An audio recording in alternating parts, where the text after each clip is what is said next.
Have you ever had a dream, sort of like a premonition? At the age of 15, I experienced one of the worst dreams ever.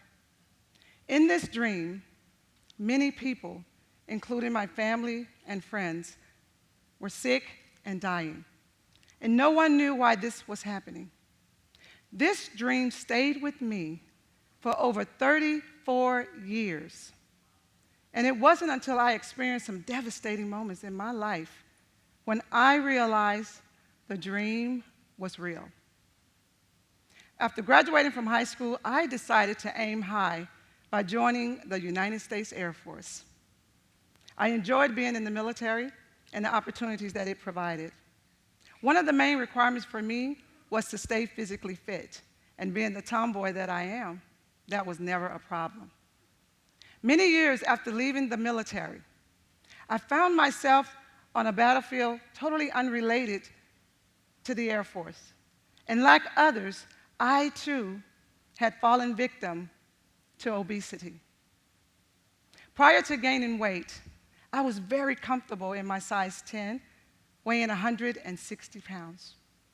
Over the course of time, I painfully witnessed my weight and size increase from a 10 to a 12, a 14, a 16, an 18, no longer weighing in at 160 pounds, but now 236 pounds.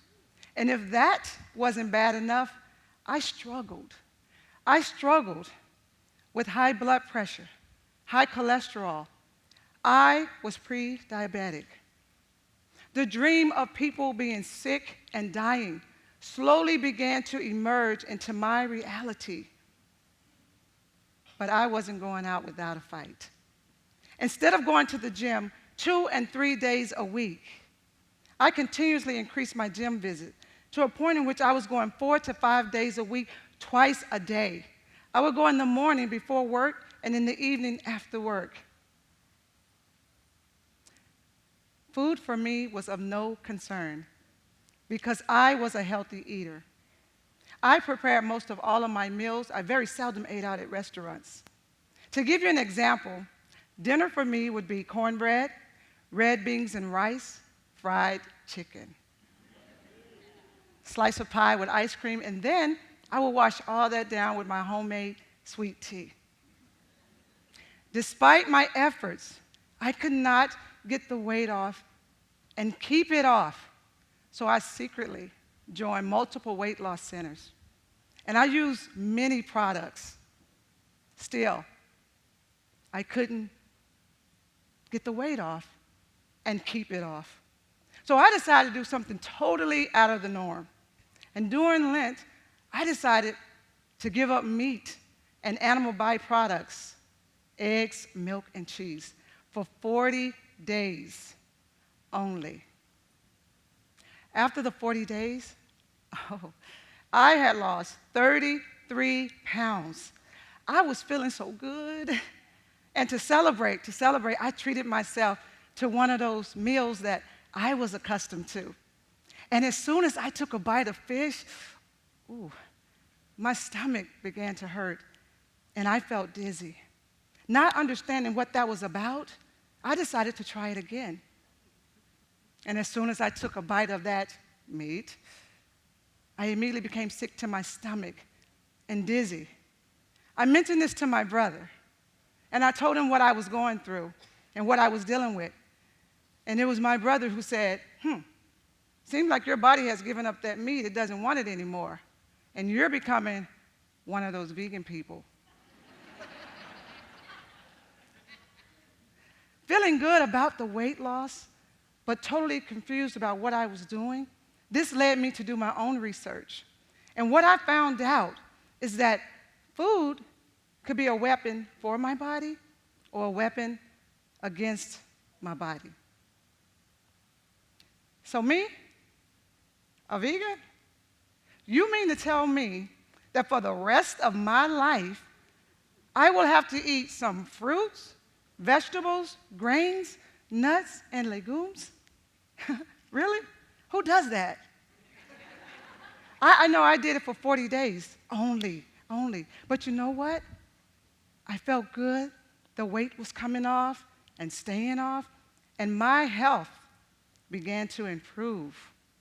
So I decided maybe I should check out those vegan people and find out exactly what are they eating? Who are they? And where are they getting that protein? So I decided to sign up for this vegan cooking class. And while at this class, the host comes out and she says, today I'm going to show you all how to prepare cornbread, greens, macaroni and cheese. Wait, did she say macaroni and cheese? I already know how to make macaroni and cheese, and there is nothing vegan about macaroni and cheese. So I raised my hand. Excuse me. Yes. Did you say that we were going to make macaroni and cheese? She said, yes. I said, oh, wait, excuse me. Is this a vegan cooking class? She said, yes. I put my hand down, and I sat there, and I was amazed at what I was learning and finding out. After that cooking class, I realized that I was going to be still able to eat some of the foods that I love. I learned a whole new way of how to prepare kale and other delicious recipes. The standard American diet is the traditional diet of a majority of Americans, which is high in meat, dairy, fats, and sugar. This diet is known to cause high blood pressure, high cholesterol, and even diabetes. For the African American community, the standard American diet is contributing to many preventable diet-related illnesses, which is plaguing our community at an alarming rate.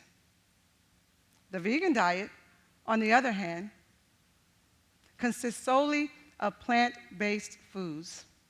It is totally devoid of animals and animal byproducts.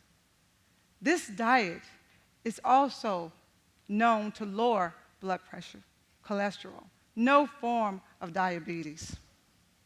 Ladies and gentlemen, I confess, I am a vegan. And it's been over 5 years since I made the lifestyle change. I no longer struggle with high blood pressure, high cholesterol. I am not pre-diabetic. Excessive weight and illnesses are crippling our society. The gym was never a problem. The problem was in the foods that I was eating that was causing my health issues. The dream that I had when I was only 15 years old is, in fact, today's reality. Many people are sick and dying. And through my work and passion for healthy eating and exercise, I answered that call, and I became a certified health coach. It is my goal to encourage, inspire, motivate others to lead the charge in healthy eating and exercise. I will always allow food to be my medicine and never, ever again my poison. And you can too. Thank you.